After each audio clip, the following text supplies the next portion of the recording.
We're seeing drones today already on the battlefield. The next step are swarms, and we have to make sure to match near-peer adversaries with swarms in order to overpower them and to keep our strategic advantage.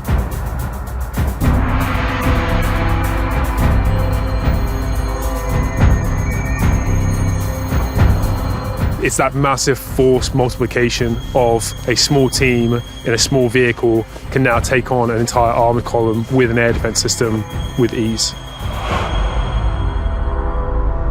Take off in 3, 2, 1.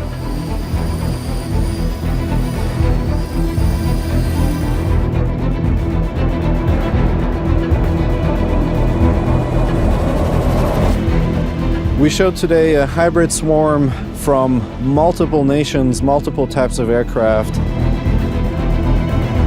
What we showed today was a single light vehicle can carry an arsenal of weapon systems and be operated by an exceptionally small crew. FPV loitering munitions, an X-wing loitering munition, and a reconnaissance drone to detect targets.